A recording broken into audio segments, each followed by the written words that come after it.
पवित्र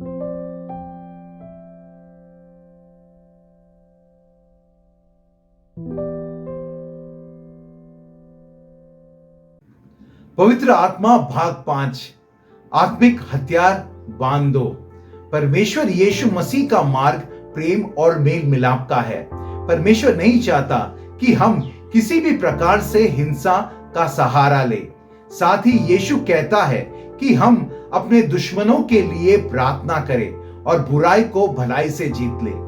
पर यह व्यवहार हमारा मनुष्य के लिए है, क्योंकि हमारा दुश्मन इंसान नहीं पर शैतान की वह शक्ति है जो इंसान को गलत राह पर ले चलती है। इसलिए पौलुस कहता है इफिसियों 6:10-13 में, प्रभु में और उसकी शक्ति के प्रभाव में बलवंत बनो। परमेश्वर के सारे हथियार बांध लो कि तुम शैतान की युक्तियों के सामने खड़े हो सको, क्योंकि हमारा मल युद्ध लोहे और मांस से नहीं परंतु प्रधानों से, अधिकारियों से और इस संसार के अंधकार के हाकिमों से और उस दुष्टता की आत्मिक सेनाओं से है जो आकाश में है। इसलिए परमेश्वर के सारे हथियार बांध लो कि तुम बुरे दिन के में सामना कर सको और सब कुछ पूरा करके स्थिर रह सको। हम लगातार शैतान के प्रहार पर रहते हैं और परमेश्वर हमें पूरी तरह से संरक्षण देता रहा है। परमेश्वर में हमारा विश्वास और उसके वचन हमारे जीवन के कवच साबित होते हैं। इस अध्याय के आधार पर पौलुस विभिन्न हथियार हमारी सुरक्षा के लिए बताता है, जैसे पहला, सत्य का कमरबंद यानी बेल्ट। दूसरा, धार्मिकता की झिलम। तीसरा, सुसमाचार के जूते। चौथा, विश्वास की ढाल।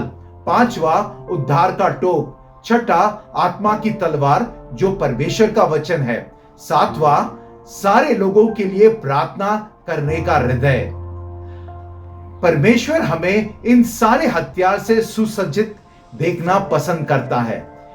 इसमें आपकी आत्मिक प्रतिष्ठा परमेश्वर में झलकती है। शैतान और उसके दुष्ट आत्माओं के साथ किसी भी प्रकार के युद्ध में परमेश्वर हमें कभी नहीं अकेला छोड़ता। अगर हम आत्मा में सतर्क रहकर अपना जीवन परमेश्वर के साथ बिताते हैं तो हम परमेश्वर के आत्मिक हथियार को स्वयं पहन लेते हैं और पवित्र आत्मा जो आपके साथ है वह आपको परमेश्वर में जीत के मार्ग में ले चलता है कि हम विजेता से भी बढ़कर कहलाए। आज की प्रभु वाणी में हम आपको आगाह करना चाहते हैं कि हम सतर्क रहे, क्योंकि शैतान का हमला हमें पाप करने के लिए लुभाता है कि हम पाप में गिरे और परमेश्वर के मार्ग से हम भटक जाए। साथ ही वह डराने की आत्मा ले आता है जिससे आप पर विपत्ति आए, जैसे बीमारी, पैसों की तंगी इत्यादि। पर परमेश्वर आपसे कहेगा कि प्रभु में और उसकी शक्ति के प्रभाव में बलवंत बनो और जानो कि परमेश्वर मेरा यहोवा ईरे मेरा प्रबंधक है और यहोवा राफा मेरी चंगाई है।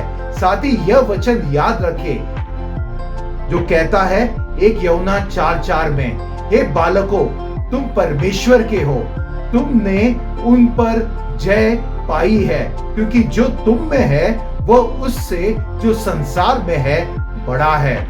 हम परमेश्वर के हैं। हमने यीशु मसीह के जरिए शैतान और उसकी शक्ति पर जय पाई है और परमेश्वर का आत्मा जो हम में निवास करता है वह सारी शक्तियों से जो शैतान के पास है उससे कहीं ज्यादा शक्तिशाली है। आमेन।